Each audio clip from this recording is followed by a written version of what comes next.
Drivers ready? Butts to light.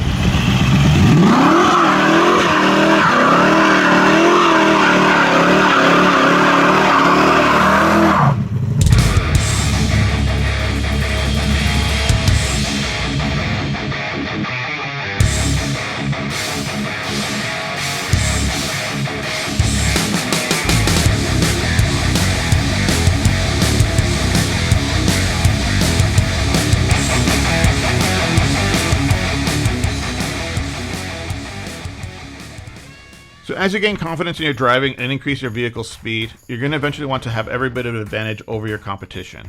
And one way to do that is with a set of the Team Associated belted tires. These are part number 72109. The stock tires are good for the stock setup, but once you start to modify your electronics and your gearing and start getting into higher RPMs, those higher RPMs are going to cause your tires to expand, and that expansion is going to have a big impact on your car's performance. What's going to happen is as the tire expands, the contact patch is going to shrink. This contact patch is the area that's in contact with the ground, and the smaller it is, the less traction that you're going to have. If you lose traction, that makes your car unstable and inconsistent. If one tire has less traction than the other, it can expand more, causing your car to pull either to the left or to the right, or you can end up spinning your tires instead of putting that power down on the track. Tire expansion can also cause interference with the body, either slowing you down or causing you to lose control. Worst case scenario is that the tire expands and the tire fails, causing damage to your body or to the chassis. So as you can see, this stock tire is very flexible. You can manipulate it very easily, pull it, stretch it, and move it around. This is what happens at higher RPMs. This tire is going to be able to stretch a lot easier. Belted tires, though, however, are a lot firmer. They hold their tires, or they hold their shape better than stock tire. You can see it, you pull it, and it's hard to distort it. This tire is going to hold its shape a lot better under higher RPMs, and that's going to cause your car to be a lot more consistent.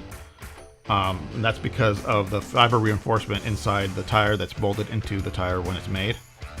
You can see here.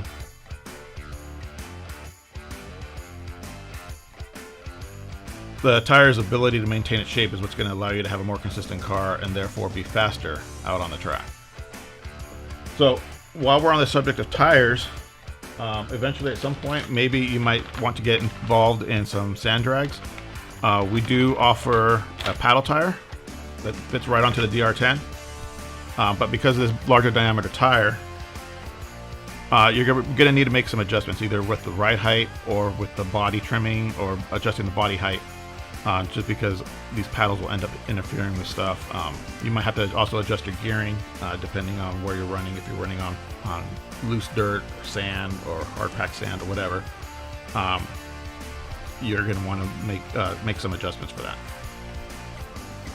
Lastly, if you're going to be mounting tires or looking for that extra edge out on the track, you may want to start looking into the factory team tire balancing tool. Back when we released this tool, we did a video how-to on how to use it.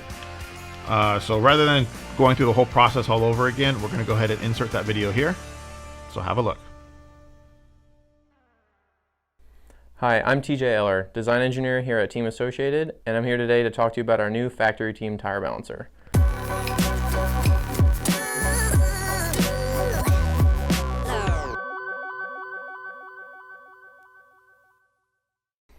So why do you want to balance your tires? Unbalanced tires cause a lot of unnecessary wear and tear in your drivetrain. They make your car difficult to drive in all conditions, when it's on the track and when it's jumping. It makes your suspension work harder than it should, and it wears out your bearings and your hinge pins a lot quicker than it should. Balanced tires make your suspension work more freely, it makes your car easier to drive, and it also makes your driveline last longer. So now let's talk about a couple of the cool features about this tool. The first thing you'll notice about the tire balancer is that it matches our current line of factory team tools, so it looks awesome. It's small, compact, and handheld, which makes it perfect to use at the track or at home. It's great for 10 scale, 8 scale, on-road, off-road, or whatever type of RC you're into. The great part about this tool is the double-sided adapter nut used for all types of RC wheels. there's a large side and a small side, which makes it fairly universal. And there's a large step and a small step on the tool itself used for different types of wheels as well. And lastly, there's 2 oil-filled factory team bearings for smooth and precise operation. Included in the packaging is a small amount of balancing clay, a double-sided adapter nut, an extra long set screw, the tire balancer itself, and also a small set of instructions on some suggested uses for the short screw, long screw, the small cone side, and the large cone side of the adapter nut.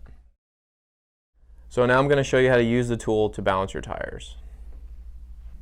In this video, I'm going to show you how to balance an 8-scale buggy wheel, but the principle is the same and applies to all types of RC wheels.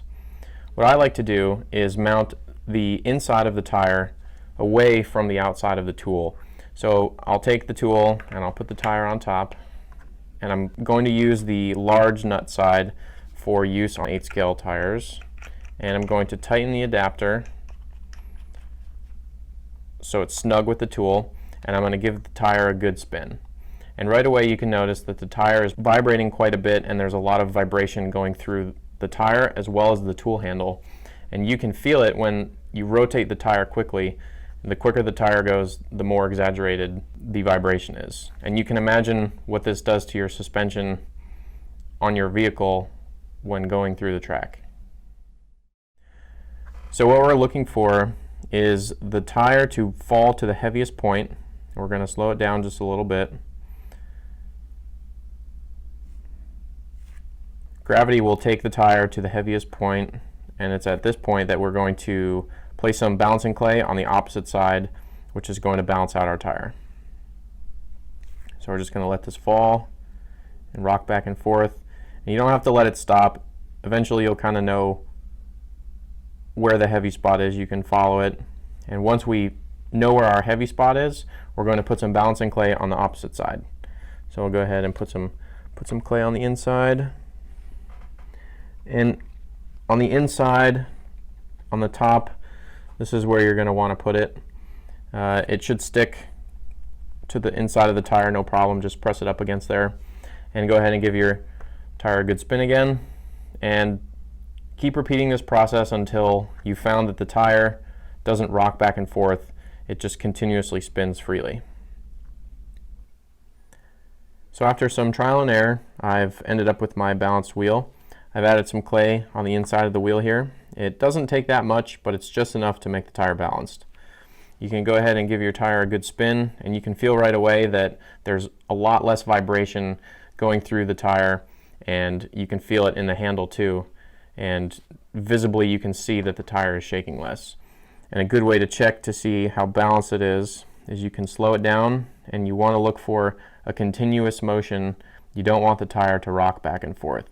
Once the tire continuously spins in a nice smooth circle, you know that it's balanced. So right here we've got, if you follow this green dot, we've got a good spin on this tire, which means it's perfectly balanced. And it's difficult to get it 100% balanced because the way that the foam could be seated inside of the wheel, or the way that the tire is glued to the wheel, that could make it somewhat out of balance. But balancing the inside is always going to be better than not balancing it at all. After I run these tires, I'll come back into the pits and I'll recheck them to see if they're still balanced. The foam could possibly reseat itself within the wheel, and if there's any tire wear or dirt stuck in the wheel, I'd like to make sure that it's still in balance after cleaning my wheels. Some other options for using the small set screw include 10 scale 4-wheel drive and 2-wheel drive wheels, as well as fronts, and also 10 scale touring car wheels. The process for mounting them on the tool is very similar to how we mounted the 8-scale wheel, only this time we're going to use the small cone side of our adapter nut. And after placing the wheel on top of the tool, we're just going to screw it down, make sure it's nice and snug, and give our tire a nice spin and see that it's mounted on the tool. For stadium truck, F6 or pan car style wheels, we're going to want to use the extra long included set screw, which I have already installed. And the process to mount these wheels onto the tool is pretty similar to how we've mounted other wheels onto the tool. We're going to take the front side of this stadium truck wheel and use the small step, and we'll put it over top. And using the small cone side, we'll just tighten it down until it's snug. Give it a good spin and make sure that it's nice and free. For F6 or Pancar style wheels, depending on the design of the wheel, you're going to want to use your best judgment on how to use the tool to mount the wheel onto the tool.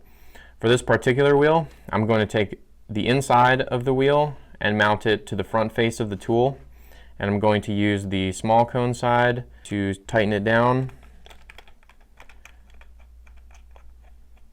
And once it's nice and tight, you can give it a good spin and make sure it's on, and it'll spin true. So there you go. There's our new factory team tire bouncer. I hope you found this video informative, and if you don't have one, you should go get one. It's part number 1498. You can buy them directly off our website, teamassociated.com, or go to your local hobby shop.